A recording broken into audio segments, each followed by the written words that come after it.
Welcome to Fantasy Sports Daily, powered by FantasyGuru.com. Monday through Friday at 12 p.m. Eastern Standard Time, 9 a.m. Pacific. Ray Flowers breaks it all down for you from a fantasy sports perspective.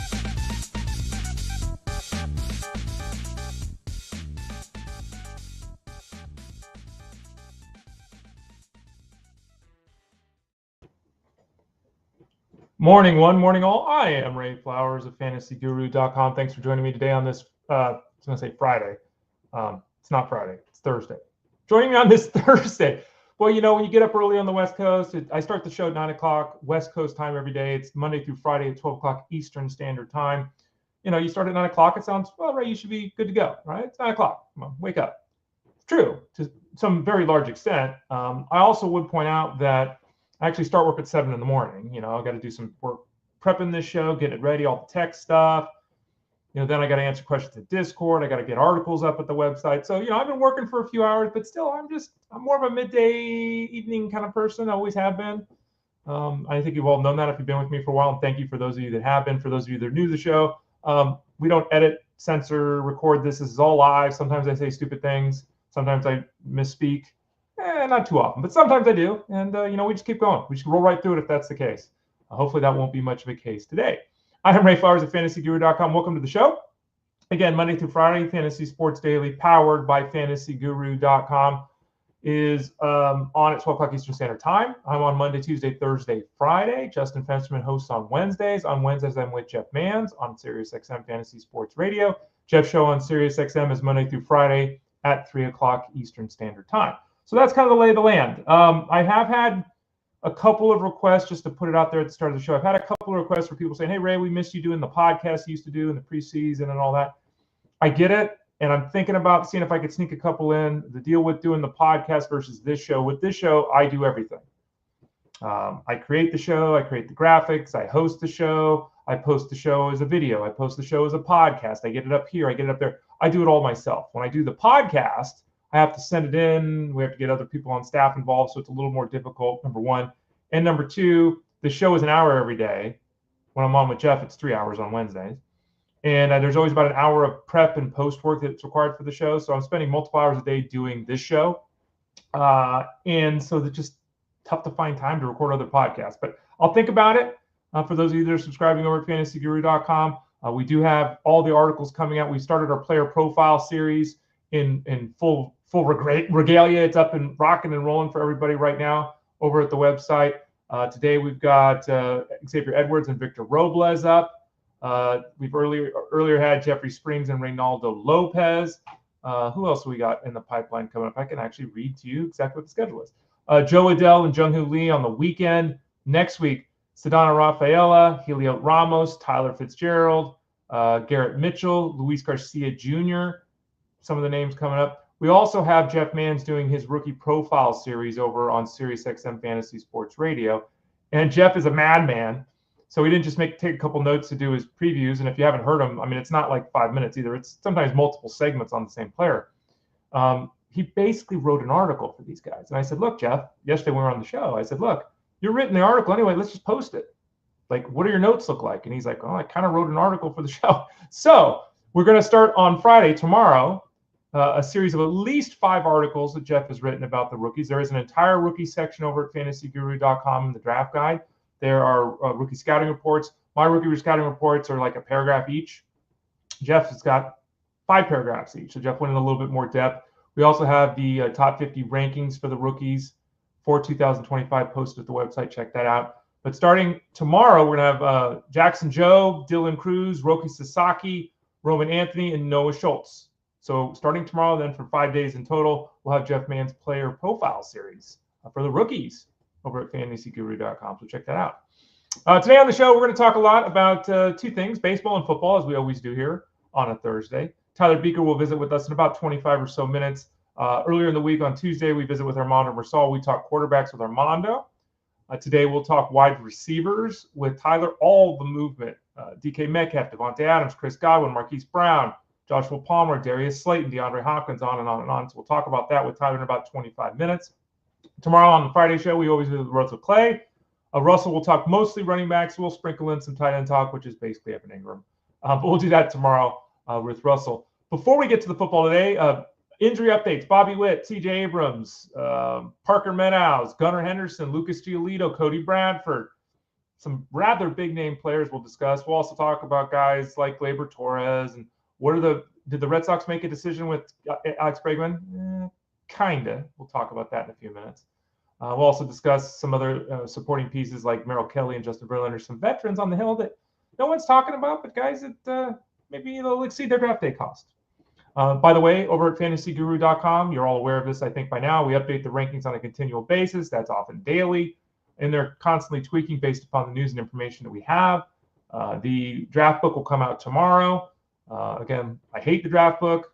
Make sure you watch the video at the bottom of the page if you download the draft book to kind of we talked about it here on the show, kind of get my 15-minute take on the draft book. I hate it because I don't like it as a tool, but even more so, it's just such a pain in the ass to do because it's all done by hand. It's a pain in the ass. I wish we had tech that could just go boop, boop, beep, bop, boop. We don't, and it's not fun. Anyway, so that'll be out and updated tomorrow. It'll also be done one more time as well. Yeah, let's see here. What's the calendar look like? So tomorrow's the 14th. Oh, man, good. I think I only have to do it one more time. Only on the 21st. 28th, I probably won't do it since the season won't get going then. We'll see. All right, let's talk some baseball. Bobby Witt, and this injury happened yesterday when I was on the show with Jeff, and it's like, oh, hell. Bobby Witt was removed from the game. He got hit on the arm. He's going to miss 6 weeks, right? There's something wrong. Now, I say because x-rays showed no fractures. He's got a forearm contusion. Now, okay, we don't know when he's going to be back on the field.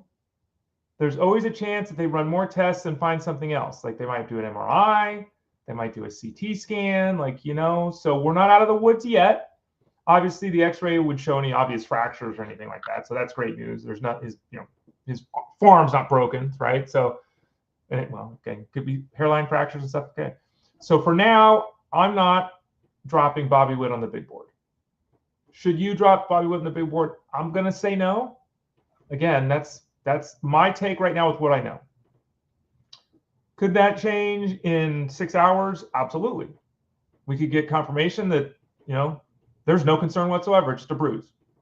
We could get, he's a little sore, and we're going to shut him down for 10 days. We could get, the CT scan revealed a headline fracture, and he's going to be out 4 weeks.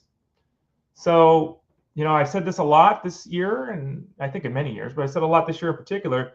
There's question marks basically with pretty much even the first round guys. You can poke holes. This guy's got health issues. This guy's got a bad lineup around him.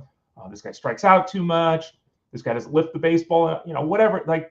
It's really surprising you can poke holes in even first round draft picks. So in the case of Bobby Witt, there's really no holes to poke other than his health. He's played through everything in the past, been out there every day. So I'm, again, assuming right now that he'll continue to do that, but it is a storyline to watch before we can give a full-on exhale that everything is fine. C.J. Abrams, he's supposed to be fine too. Now, as you know, if you've seen my articles over at fantasyguru.com reviewing my drafts, you will know that I'm all in C.J. Abrams this year. I think the way that my draft style is playing out, the way that the ADP is playing out, the way that my team is coming together, he just ended up on a lot of my teams. We've talked about it. He's basically been a 20-40 guy the last 2 years on average.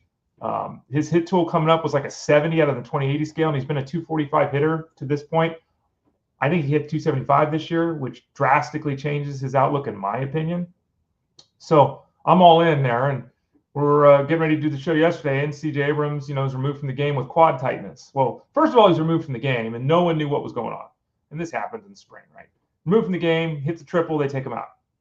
And it's not panic in the streets. It's not, Chicken Little, the sky is falling, but it's not good.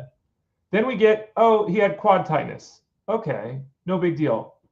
But then we hear quad in both legs. Yeah, I'm assuming he cramped. That's my assumption, right? He cramped up, not a big deal. It's spring training, who cares? It's hot and everything. So we are hearing it was merely a precaution. He's going to be considered day-to-day for right now. Would you drop him on the big board? Again, if you wanted to drop him a couple of spots, okay. If you didn't want to be as aggressive drafting him as me, I get it. But it doesn't seem like anything, despite what we were nervous about yesterday, 20 hours ago, seems like he's going to be okay.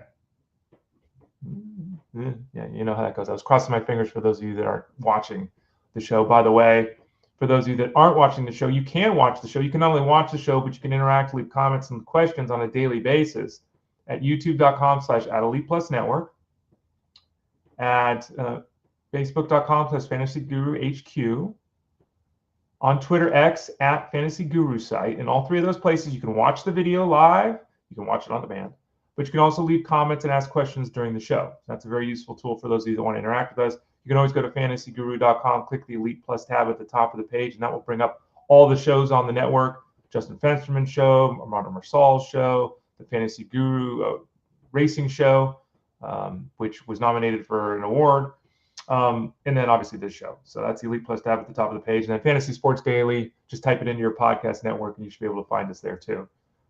And by the way, click the subscribe tab in the top right corner at fantasyguru.com and get signed up. Let's go.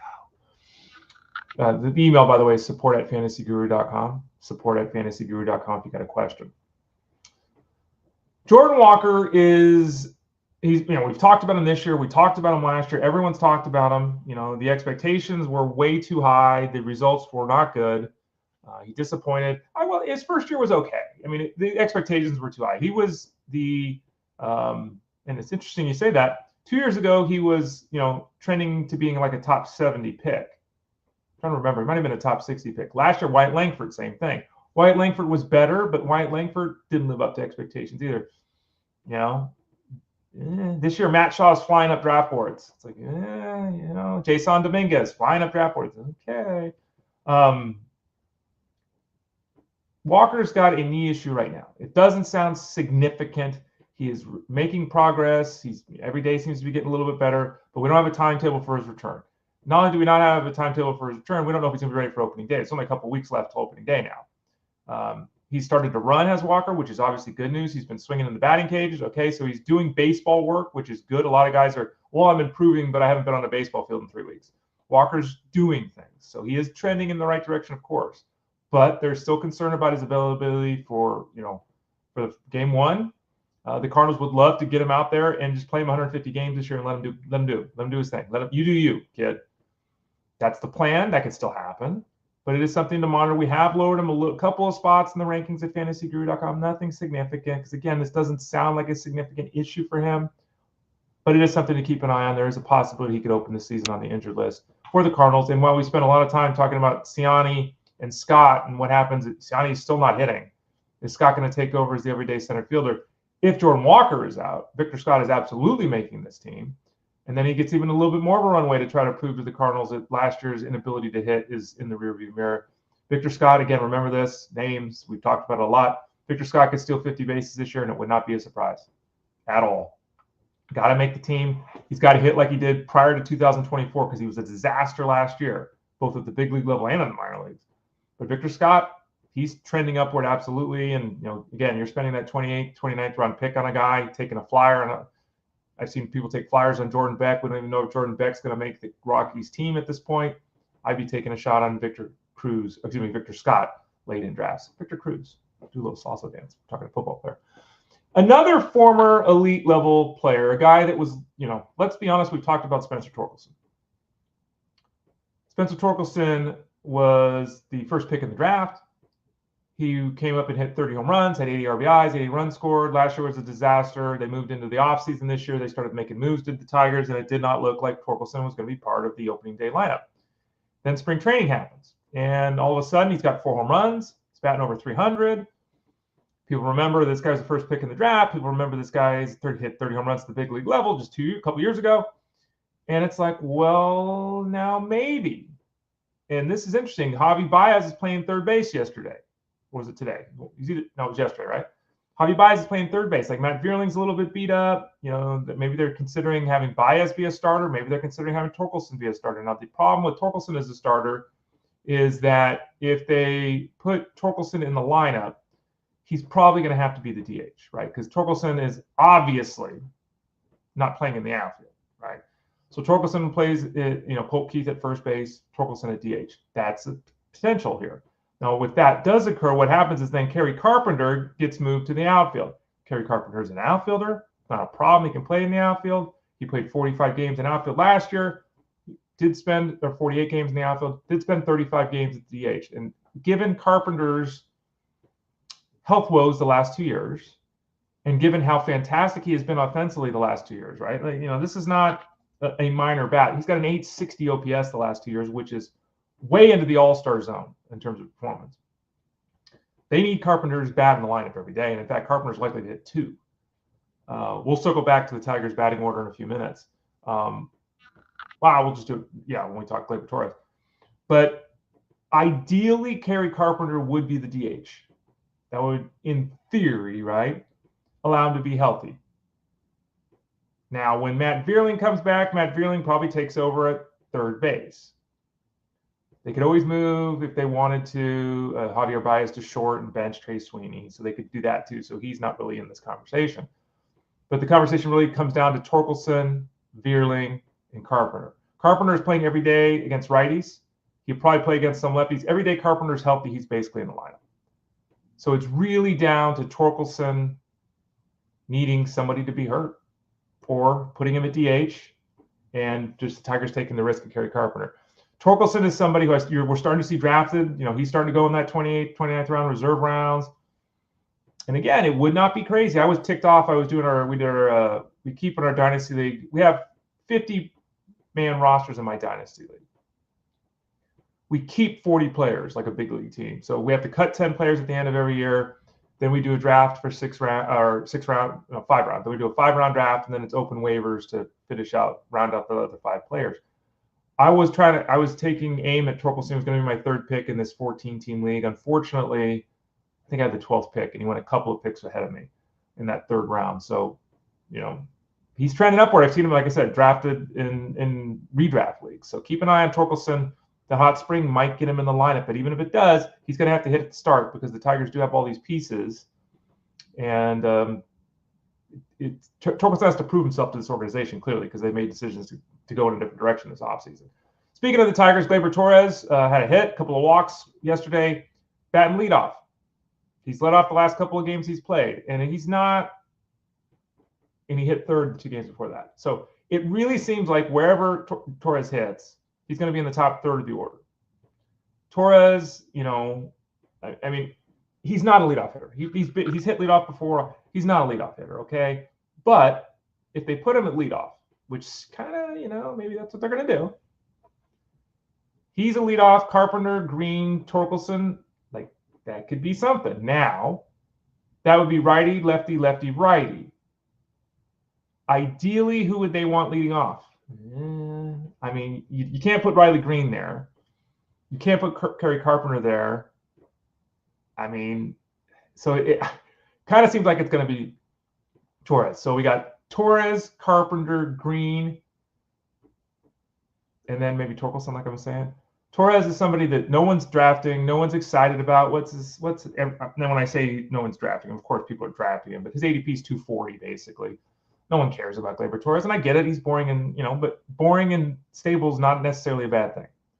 So keep that in mind with Gleyber Torres on draft day. 20 home runs, 8-10 steals, hitting leadoff, 85, 90 runs.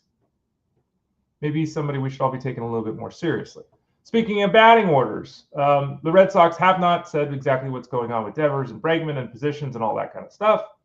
I'm not going to relitigate that. We've talked about that on 5 different shows probably this preseason. But the lineup top 5 is going to be Duran, Devers, Bregman, Casas, Story. Duran's going to bat leadoff, duh. Tristan Casas is going to hit 4th. Trevor Story's going to hit 5th. Okay. The real question, I guess, is whether it's Devers or Bregman 1st or 2nd. Duran's a lefty, Devers is a lefty, Bregman's a righty, Casas is a lefty, Story's a righty. You're getting double lefties at some point because if the top 4 is Duran, Devers, Bregman, and Casas, the only righty in there is Bregman. So whether you hit him 2nd or 3rd, this to me is if we're not letting Rafael Devers play 3rd base, we've already pissed him off clearly with the signing of Bregman and all that. Because I'm a 3rd baseman as he stated. You kind of ask Rafael Devers, you want to hit 2nd or 3rd? It's kind of how I would do it, right? Ideally, I think Bregman would be a better 2nd hitter. I know you want to get Devers as many plate appearances as possible, but you've got Duran getting on base at the top of the order with his speed and everything. Bregman obviously can go the opposite field, no problem. move runners along. He's, routinely getting a 350 on base percentage.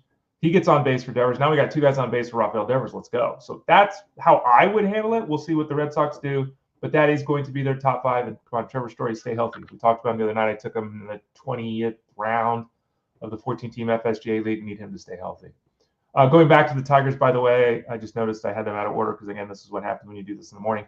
Parker Meadows, he is another piece here that I didn't even mention at all. He's dealing with the arm injury. AJ Hinch, the manager, said that Meadows is not close to playing.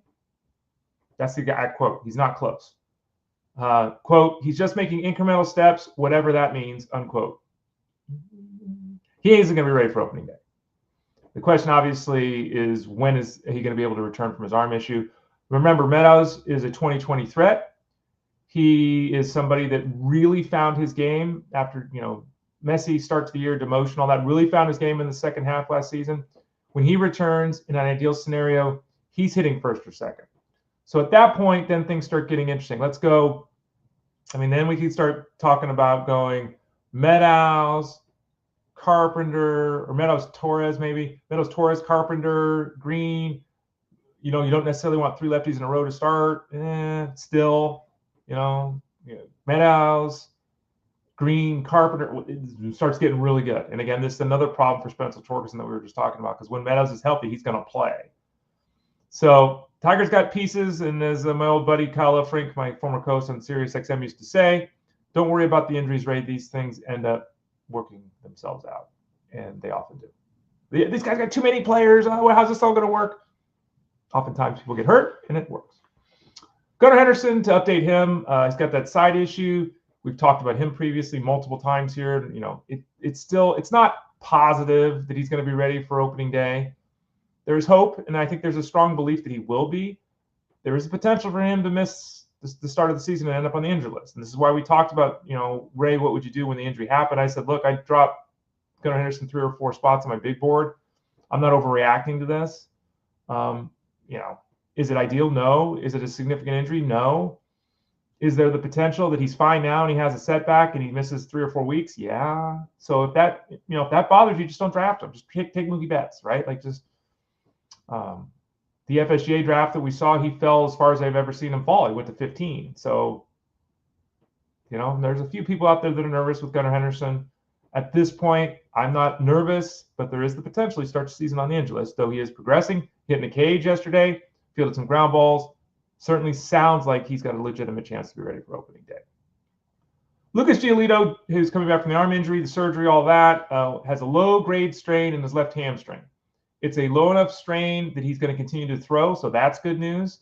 It's unclear, obviously, if he's going to be ready for the start of the season. He's made 1 start. Now, I get this, right? I get he's coming back from injury, let's slow play him and all this, but I was talking to Phil Backert of Sirius XM and Fantasy Guru fame. Remember, click that subscribe tab on the top right corner at fg.com, actually fantasyguru.com. We were talking about this the other day, and it's like, okay, you got Giolito coming back from injury, he didn't pitch last year, they want to be safe and cautious and all that. How is it that it's March 13th and Lucas Giolito has thrown 1 inning in spring training? 1.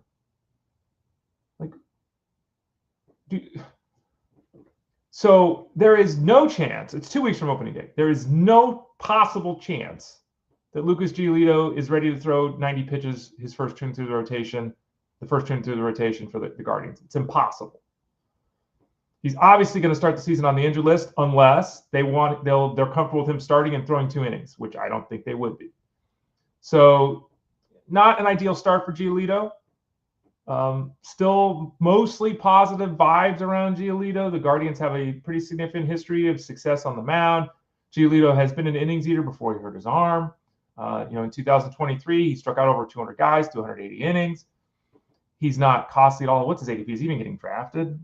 He might be a guy that may not be getting drafted. Yeah, it's 425. He's not really getting drafted. So if you got IL spots, if you want to play the waiting game, you can do that. But understand that this is, when is Giolito going to be ready to throw 5 innings at the big league level? Just able to do it. Late April? And that's just kind of where we're at right now. We'll see. Cody Bradford, who we talked about on the show, Just as Cody Bradford was getting hype on the show, and just as we were raising him in the rankings at fantasyguru.com, this happens. He was scratched from the start yesterday due to elbow soreness. Now there is a complete up in the air situation going on with Cody Bradford.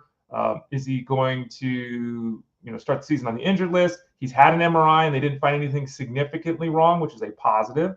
But Bradford, who was trending toward opening the season as the fifth starter for the Rangers, now we just don't know.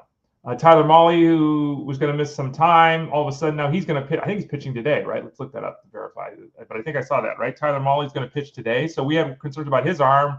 He had some setback or whatever. Well, I guess it was no big deal because they basically said, yep, here we go. Yeah, he's pitching today. So it sounds like he's okay. He had an MRI that came back clean, and he said he's feeling good. So 2 days ago when Bradford was ascending and Mahle was pulling back a little bit, now Mahle's back to ascending, and Bradford's bottom line is Jack Leiter's got a chance to open the season in the rotation for the Rangers. Kumar Rocker, we talked about earlier this week, was working on some mechanical things. He hasn't showed up and been in a great spot right now.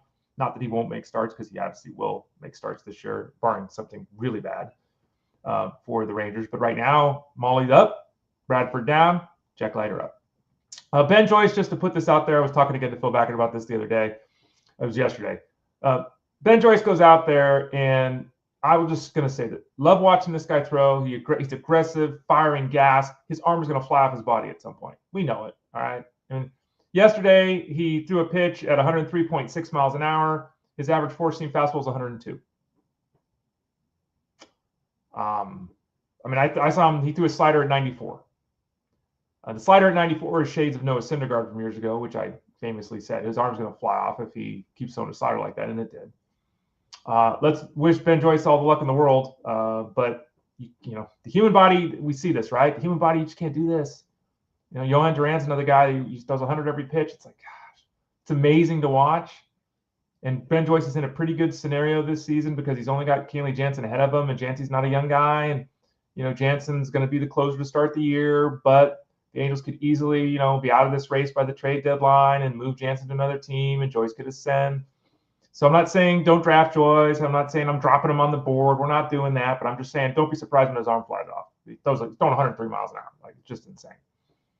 Jeff McNeil is going to start the season on the injured list for the Mets. So we transition back to the offensive side of things. He's going to miss 3 to 4 weeks with an oblique injury. We talked about obliques last week. If you missed that, check out the video. We spent 10 minutes talking about oblique injuries, and here we go is another one. So he's out. There's a possibility that Brett Beatty is the starter at second base if they want to get his bat. Remember, former high-end prospect, if they want to get his bat in line, if it's possible, but he's a corner infielder, so it's not a really good fit. It's more likely that Luis Angel Acuna is going to start the season as their second baseman in New York. Now, once, McNeil is ready, he'll be back in the lineup, but, Acuna could carve out a role here. Ronnie Mauricio, I don't think at this point in time they would consider that. I think it would be Acuna. But yeah, Jeff McNeil, not that anyone cares in fantasy, but Jeff McNeil is going to miss some time, and Acuna likely to be the recipient of that early season work while McNeil works back from the injury to his oblique. Joey Cantillo had 9 strikeouts yesterday. He only got 11 outs, had 9 strikeouts. And he had a couple of nice moments down the stretch last season. He is somebody that, could easily be called on at the start of the season because of Lucas Giolito. We just talked about Lucas Giolito and the concerns there. In theory, Cantillo and Luis Ortiz are kind of battling for that spot in the rotation. Ortiz also pitched well down the stretch last season. Cantillo's younger and a little bit more exciting. Ortiz is a little bit kind of boring because he just doesn't miss bats. Ortiz has struggled at times in spring as well, but it's something to watch, especially in A-only leagues. Cantillo and Ortiz more of the streaming option in terms of mixed leaguers. 2 veterans there before we talk some football with Tyler Buecher. Justin Verlander had 4 strikeouts and allowed a run over 5 innings, so he's throwing 5 innings. Well, Lucas Giolito's throwing 1. Remember, San Francisco's a good place to pitch. And, it's always possible. Verlander, who was hitting 94 miles an hour with his fastball, which was pretty good for him at this point of his career. There's always a chance that Verlander and Merrill Kelly, who had 3 1/3 scoreless innings in his outing earlier this week, that those 2 guys, I took Kelly in the hell did I take him in? I don't even remember what round it is. Kelly, the other night, 14-team mixed league draft, I took Kelly in the 26th round. Like, he's a free square. Verlander went in the 8th round. These guys are free squares. They're reserve picks in 14, 15 team leagues. not the worst way to go when you're talking about veterans, guys on the hill there. Before we talk some football, one question here from John G. I was asking about keepers last week. Ended up getting Woods for cheaper than the other offers for lesser players. Well, I mean, Woods is fantastic. He also was on my team in that FSGA Champions League draft that I'm talking about. Go to fantasyguru.com. Free article, everyone can read it. We talked a little bit about it here on the show, I think. But yeah, free article over on the website. My third round pick with James Witt. So I think that's a great get, John. He is somebody that, as we talked about a lot, 2020 dreams. Last year, if you remember, we had the Cruz brothers on the front of our draft guide, O'Neal Cruz and Ellie De La Cruz. Now this year, everyone needs Ellie De La Cruz. He's a top 5 pick, right? O'Neal Cruz is going in the second and third round. We were a year ahead there with both of them at fantasyguru.com. We're going to be a year ahead with James Wood too. So great get there, John. Everyone could get the draft guide. Remember, you get the draft guide. It's all season long. You coverage throughout the entire year. It's not just a preseason product. Articles, rankings, rookies, formats, head-to-head, all this, all of it's over there. Auction values. FantasyGuru.com. Click that subscribe tab in the top right corner to let us help you out this season. It'll be a lot of fun. All right. It's football time. See, my camera does this at times. So I have the green screen behind me, as you can see here. For some reason, when I don't have the camera open on this program, it zooms out. So that's what my microphone setup looks like. And when I do, that's what you see. So I don't know why it does it. Our man Tyler Beaker doesn't have that problem. I've never seen his camera change because he's a professional, unlike me. So let's bring Tyler into the show today. Tyler, how you doing, bud? I'm struggling with some tabs right now, so I don't know about the professionalism going on over here either. Good timing, Ray. Good job. Yeah, tabs are something, aren't they? We had this earlier in the week.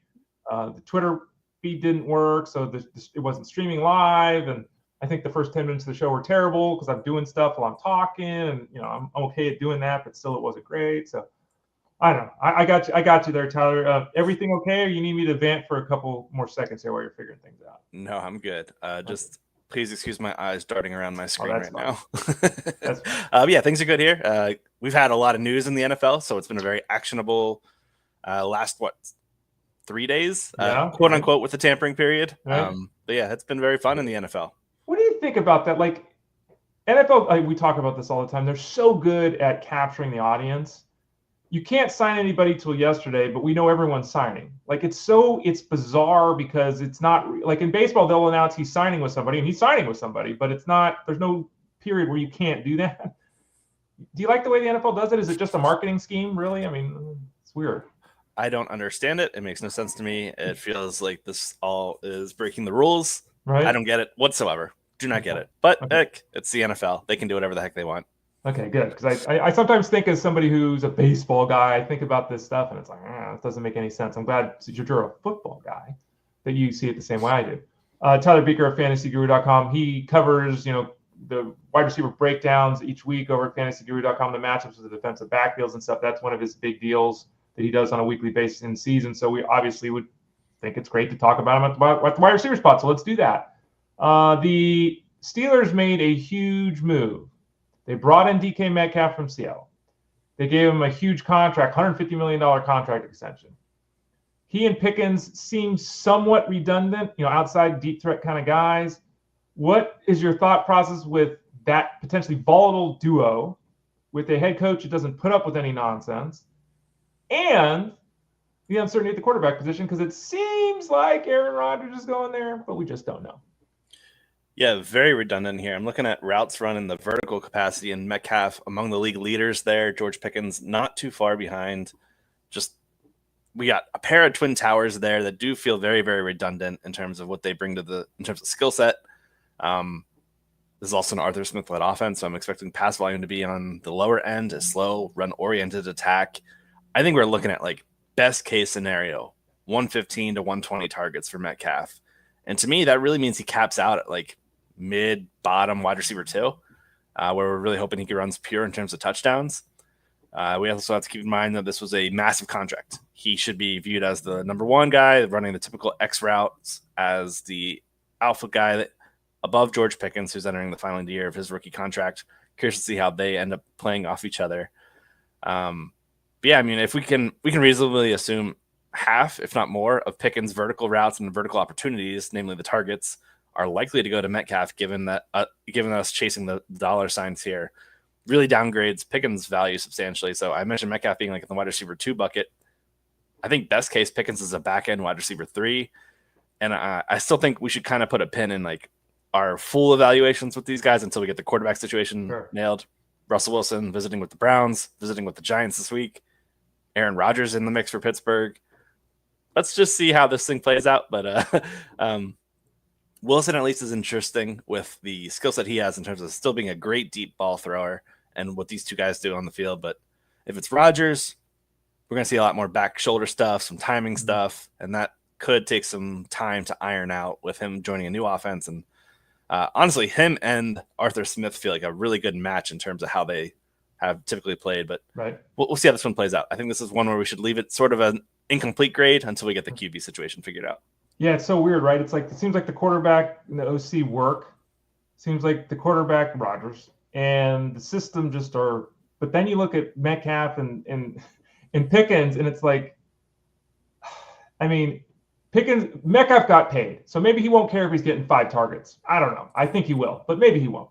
Pickens ain't going to be okay with this. He's not going to be okay with getting 4 targets a week. It's not, and so it's like, is it and crazy, right? But could Pickens be on the move? Could there be some trade? Do you think there's enough value in Pickens' game that someone would be willing to do some kind of trade here, or is that just Ray, you're being stupid? No, I think there's some merit to that, especially with him on the final year of his contract. Let's try and get something out of a guy that we are clearly done with. I feel like he's been a bit of a head case for them, and Metcalf's not exempt from that either. These guys are emotional at times. And I'm curious to see how that angle plays out with these two guys. If both are seeing 4 to 5 targets a game, and given the down the field challenge of those types of targets relative to like a short slot 8 catches. Those are tough to bring in sometimes. So we could be looking at a 2-catch outing, and if they don't break a tackle or two, we could be looking at a 20-yard output, and fantasy owners are going to be left throwing their hands up in frustration. Tyler Beaker, fantasyguru.com, joins us every Thursday at about 12:30 Eastern time. The Rams apparently are looking around the division and saying, we're going to win this division again, and we're going to make the playoffs again. Because I don't know, and I asked Armando Marcel earlier this week, I still don't know. Do you know exactly what Matthew Stafford got paid? We've heard he's got the extension, and I haven't seen exactly what he got paid. I know that he wanted $50 million. I know that they paid $11 million to Garoppolo. I know that they spent $46 million on a 2-year deal to Davante Adams. So they're throwing money around to all these older players. And I jokingly said with Armando earlier this week, Tyler, I said, when Sean McVay retires, this team's winning 3 games. Because he's gonna walk out when all these guys' careers over and he's done, right? He's gonna go with his beautiful wife and all that kind of stuff. Davante Adams and Cooper Kupp catching passes from Matthew Stafford. What does that look like? I'm looking at Stafford's salary right now. It looks like it's a $26 million base with a $12 million signing for 23 and 12 for the 2025, and then he's got a 2026 offer as well. So I think he still has 2 years left now in terms of what he's got for the contracts. Very, very old quarterback now. He's 37 years old. But I don't think we saw his play deteriorate last year. I thought he still looked pretty darn sharp. A few years back, we were worried about the back injury, and I think back or neck, something that was that ailed him to close out a year. But since that injury, he's looked great. I really am kind of excited about this offense after bringing in Davante Adams, who he's not going to be a 1-for-1 replacement for Cooper Kupp, who's more of the slot move guy. But you mentioned it at the onset. This division's up for grabs, and Adams to me is signing. The signing of Adams to me shows that this team wants to be aggressive in their bid to win the NFC West. And they have a real shot at doing it, with San Francisco doing a lot of reshuffling, particularly on the defense. Seattle changing their entire offensive identity. Arizona's defense still quite a bit of work to be done there. They've got some offensive pieces, but I think the Rams have a good shot at winning the division this year. The combination of Nakua and Adams are particularly interesting. I think we're going to see Nakua and Tutu Atwell, who signed a 1-year, $10 million contract with that $10 million fully guaranteed. That's very notable to me. Tells me that they want to use Atwell quite a bit here, who last year, career low, 36% slot rate for him. He's really small. We know that, very diminutive, but a career high in yards per route run. The trio in terms of how these players play off of one another is interesting to me. I think Adams will likely take over the Demarcus Robinson vacated role where he's kind of the stationary guy, the one that doesn't get involved with the pre-snap motion that McVay likes to use. Like, we know Adams wins in one-on-one matchups based on route running and being a veteran technician. I think he is more often than not still able to beat his guy. We just saw him flooded with targets from Aaron Rodgers. It's not going to be the case this year, but I'm still confidently buying Nakua as a top 10 pick in drafts right now. And I'm very comfortable drafting Adams at that round 3, round 4 turn as well. I think you can easily talk yourself into a Ram stack. If this team is going to take over the division, they're going to have some really big fantasy outings. And I think Adams is going to be along for the ride. I like this deal quite a bit. Tyler Beaker, fantasyguru.com. I heard someone the other day talking about the offense with Tampa Bay, and I didn't hear any mention of the change of Liam Cohen going to Jacksonville. But what I did hear is that Baker Mayfield is going to throw for 4,400 yards and 30 touchdowns again. Okay. I don't know. Okay. Chris Godwin returns there, which obviously will help the pursuit of those numbers for Baker Mayfield. He signed a 3-year, $66 million deal. He's obviously coming back from a significant injury to his ankle. It's very easy to say, well, they're just running this thing back, right? Are they? Is it, Chris Godwin, 5-6 catches a week? Is it, Mike Evans, 10 touchdowns, 1,000 yards? Is it Baker Mayfield, 4,400 yards and 30 touchdowns? What are your thoughts? I like this resigning quite a bit. Godwin's been very, very successful with his time in Tampa Bay, and him moving back to the slot full-time last year I thought was really, really sharp of the offensive coordinator. It was a fantasy wide receiver, too, the first 7 weeks of the season until injury. He and Jamar Chase were 1 and 2. A lot of production there for Godwin out of the slot. He's just naturally a great producer working alongside Mike Evans. He's currently going off the board right now as a wide receiver 3 in price tag right now in underdog drafts. I think he has a wide receiver 2 ceiling for sure. So I'm taking advantage early in drafts. And what I'm really bullish about it too is because we saw last year, even with the injury to Godwin, that Baker Mayfield didn't really slow down in terms of the passing productivity. He was able to go elsewhere and find solutions. I think getting a veteran like Godwin, a savvy guy, makes me pretty bullish on Godwin's 2025 outlook. Tyler Beaker, fantasyguru.com. By the way, Tyler's mentioning ADP. He's talking about underdog. Go to fantasyguru.com, click that subscribe tab in the top right corner, get signed up for the football product, because Tyler's rankings for best ball and underdog are available at the website and all that kind of stuff too. What about the situation with the Chiefs? We keep talking about the Chiefs need to do something out wide. Now, they can do something out wide by just getting Rashee Rice back, right? I guess there's still the potential there for a suspension, but as of now, we're expecting him to be on the field for week 1. Obviously, they moved on from DeAndre Hopkins. We'll talk about him in a few minutes. They did bring back Marquise Brown. And Marquise Brown is 1 year, $11 million deal, short-term deal. He missed last season with a shoulder injury. It was pretty random. He just wasn't there. He wasn't part of the offense. He just wasn't there. I think it's a good signing in terms of the dollars in the year, right? It's 1 for 11. That's perfect. And I think he's a good piece. Is there still some real juice with him, though, Marquise Brown? Is the name Hollywood something we're going to be saying in 2025?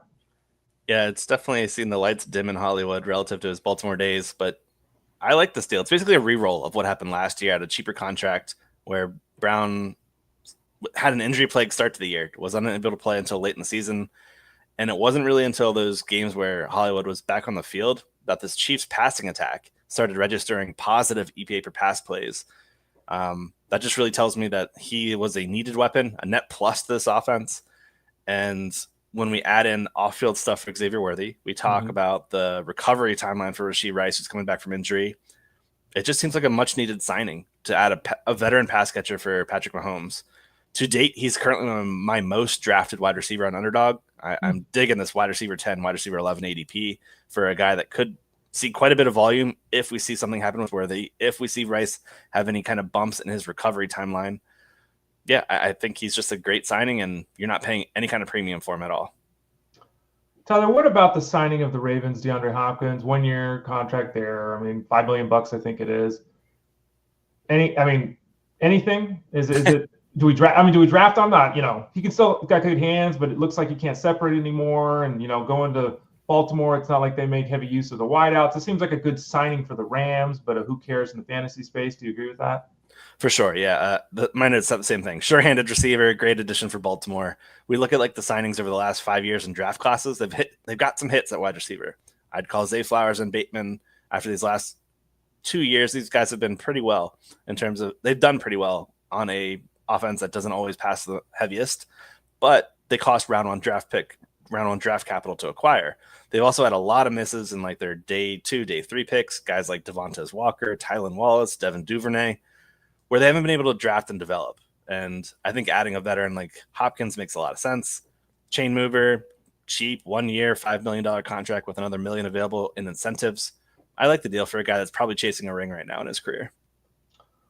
I assume you're going to say you like the signing that the Bills made of Josh Palmer, or Joshua Palmer as he is known. 3-year, $36 million contract. I've met him. We interviewed him at the Super Bowl a couple years ago. And Jeff Mans and I jokingly said we were in the bathroom after all the interviews and work was done, and here comes Josh Palmer, and it was kind of awkward. Like, we just interviewed him like a half hour ago. Do we say hi to him in the bathroom? We kind of just did a little nod. It was a little awkward. This seems like another good signing for the Bills. Not a huge contract. Okay. What does he bring in the fantasy space, right? Because the Bills' offense has changed the last year or so. They've become more balanced, more run heavy. Palmer's not a wide receiver 1. He's more of a probably a 3 really. Who is Josh Palmer in terms of his fantasy outlook for 2025? Yeah, I gotta say props to the Bills for trying to make a change here. Mid-season trading for Amari Cooper. They spent the round 1 draft capital on Keon Coleman, so they're trying to get the vertical game going. But outside one game against the Rams where Amari Cooper went nuclear, that was largely a flop. He's now thrown back into the mix of free agency. Keon Coleman also struggled in his rookie year. I wrote his rookie profile for the site and identified him as a struggler in the vertical game. Last year, there were 91 wide receivers with 100-plus vertical routes. He was dead last in separation score. Ooh. Not great. No, not good. Josh Palmer, on the other hand, 4th best in the statistic on vertical routes. Career high 15.18 out with the Chargers. To me, that screams they found a competent vertical guy to add and kind of do the one-for-one replacement with Amari. Allen sported a 15.1% deep pass rate last year. That's the highest since his rookie year. So they are trying to throw some vertical passes in this offense here. We think of them more as a run-oriented unit. That doesn't mean they're not going to take vertical pot shots. That said, Allen completed just 35.6% of his deep shots last year. That was the lowest over the last 5 years he's had. So getting vertical outside competent help, I think, was a big need for this offense, and Josh Palmer fits that to a T. Really going to open up things as well for Kincaid and Shakir underneath. And James Cook, you can throw him in that bucket, and some scramble opportunities too for Allen if he takes away some safety help. Fantasy, I think you nailed it where we're looking wide receiver 3 at best. Probably a better flex play than anything. I'd throw him more in the wide receiver 4 bucket just because, again, it's a run-oriented offense and there's going to be some competition for targets. I know Kincaid and Shakir are usually the guys that we're looking at for the target hogs in terms of that, but like I say hog, but we're looking at 20% as the target share. There's no guys that are being thrust into that 30% territory. So Palmer to me is a volatile best ball play. I think he'll be a fine flex as well for seasonal redraft leagues at this time. I'll put that caveat because it's early March. But yeah, I like the signing for Palmer. I think it's going to help them in terms of their schematically facing opposing defenses in terms of adding a vertical component and just really help this team hopefully get over the hump. Like they've just needed some quality pass catchers. I'm a bit surprised they didn't return some other guys like Mack Hollins, but maybe they're hoping Palmer can be a step up. Mack Hollins went to the Patriots on a 2-year, $8.4 million deal. Another guy we interviewed at the Super Bowl, and yes, he doesn't wear shoes. He came in there, wasn't wearing shoes. Nice guy. Sondernello, our producer, he and Mack went to the same high school or something. Oh. They were talking off air, and he's like, "Oh, he knew someone that's on." It was one of those things. So we had a good interview with him too. Apparently, you just get interviewed with us and you make millions of dollars a couple years later. Darius Slayton, I think, signed the same 3-year, $36 million deal that Josh Palmer got. And we were talking about this earlier. Russell Wilson and the Steelers quarterback. Still don't know who the Giants quarterback is. It's seemingly going to be Wilson or Rodgers, seemingly, but who knows? Again, the Giants, they're kind of grasping at straws here. They bring back a guy who's a deep threat and not a bad receiver, but, without even hype, play this out. Let's say Rodgers is there, Wilson is there. Does it matter for Slayton? We're going to get Malik Neighbors. If Aaron Rodgers goes to the Giants, Malik Neighbors getting 15 targets a week, right? And they're going to throw the ball 27 times. So, Darius Slayton, good signing for the team, but who cares in fantasy? Yeah. I think that's perfect. 22 million guaranteed. It's a bit more than what Palmer got in terms of the guaranteed money. But this guy is the poster child for better in best ball, where we get the 3 to 4 weeks of him putting up 80 plus yards, and hopefully one of those comes with a touchdown. Right. What it really tells me is it spells the doom for the 2023 round 3 pick, Jalen Hyatt, who, man, his routes dropped significantly to close the year. I think the book is closed on him. There's a reason why we were touting Cedric Tillman over Hyatt, who those guys were teammates. I think Tillman was the guy that you wanted to draft back in your rookie drafts a few years back. Well, remember that everyone in Dynasty Keeper Leagues, Dynasty Leagues, our Dynasty Discord over at FantasyGuru.com, again, is blowing up. By the way, click that subscribe tab in the top right corner to sign up. And I say this all the time when people ask questions: pick. Get players, man. Get picks. Jalen Hyatt, I think, was a first-round pick in my Dynasty League when he came out of college. And it's like, dude's career is over 3 years later. Like, it's over. Like you're saying, it's just be careful with it. Some people, I got 9 picks this year. Okay, but how many of those picks are going to hit? Be cautious about that. Yeah. You mentioned earlier Demarcus Robinson when we were talking about the Rams, and he said, "Screw you, Rams! I'm going to the Niners." He went to the Niners, signed a 2-year, $9.5 million deal, so a very low-level deal. The Niners at this point lost Deebo Samuel, right? They've got Brandon Ayuk, they've got Ricky Pearsall, Juwan Jennings. So, Robinson's a nice ad. They're not investing here. Fine, whatever.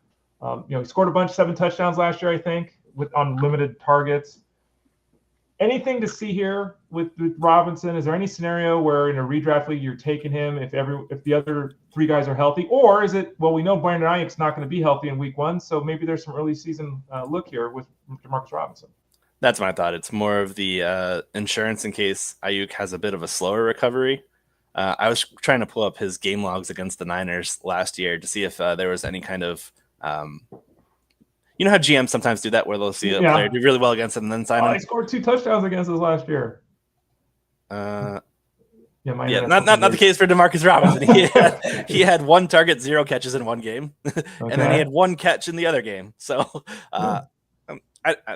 moot point. Anyway, I think the signing was really just insurance on Ayuk's recovery timeline. Who, again, that was a week 7 injury, if I'm not mistaken, where that's like an 11-month recovery for the knee. I think we could be looking at a questionable week 1 return.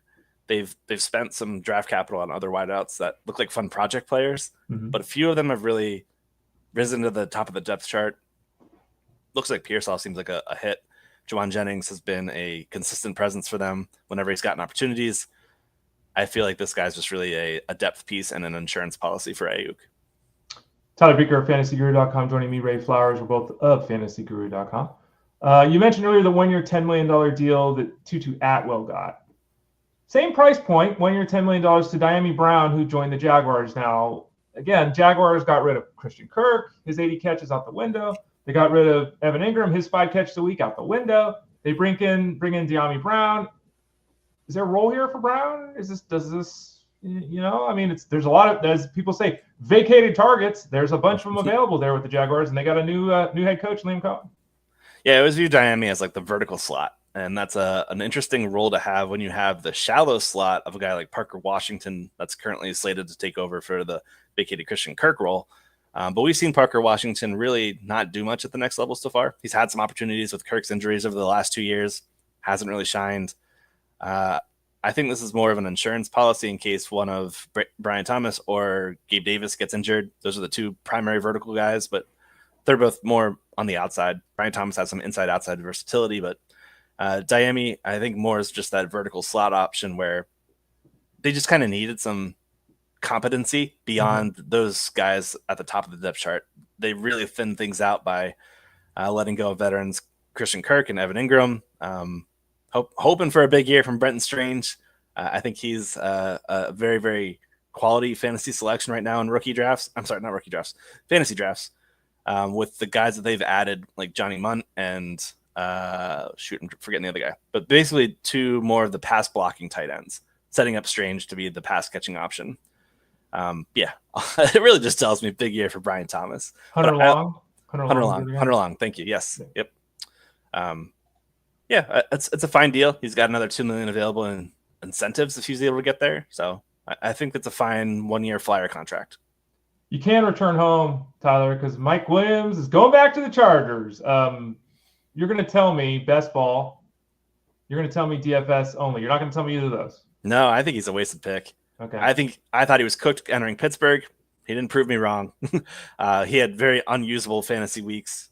If you started him, you were likely left with frustration over gleefully shouting with a win. So I am fully out on Big Mike. I'll let Russell Clay talk about him instead. Okay. Russ has a soft spot for Big Mike. Yeah, he does. Well, I mean, the way the roster is currently constructed, and they're still free agency. He's their number 3, right? Yeah. Quentin Johnston and Ladd McConkey. So okay. Is he going to be available though? Yeah, that's Is Ladd McConkey going to be available? Is Mike Williams going to be available? And is this the week Quentin Johnston decides he can catch? I don't know. So it's an interesting group. Let's end on a speculation scenario with Cooper Kupp. Cooper Kupp has been released by the Rams. There's all the scuttlebutt that he's going to sign today, tomorrow, which is not surprising. He's not the player he once was. Yada yada yada.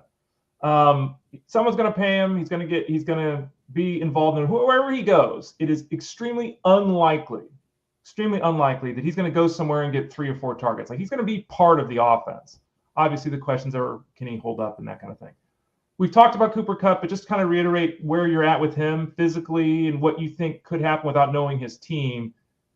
Is this a guy that, if you're drafting today in a best ball, let's take that shot because who knows, he might go here or there and get 7 targets a week, or are you out on Cooper Kupp?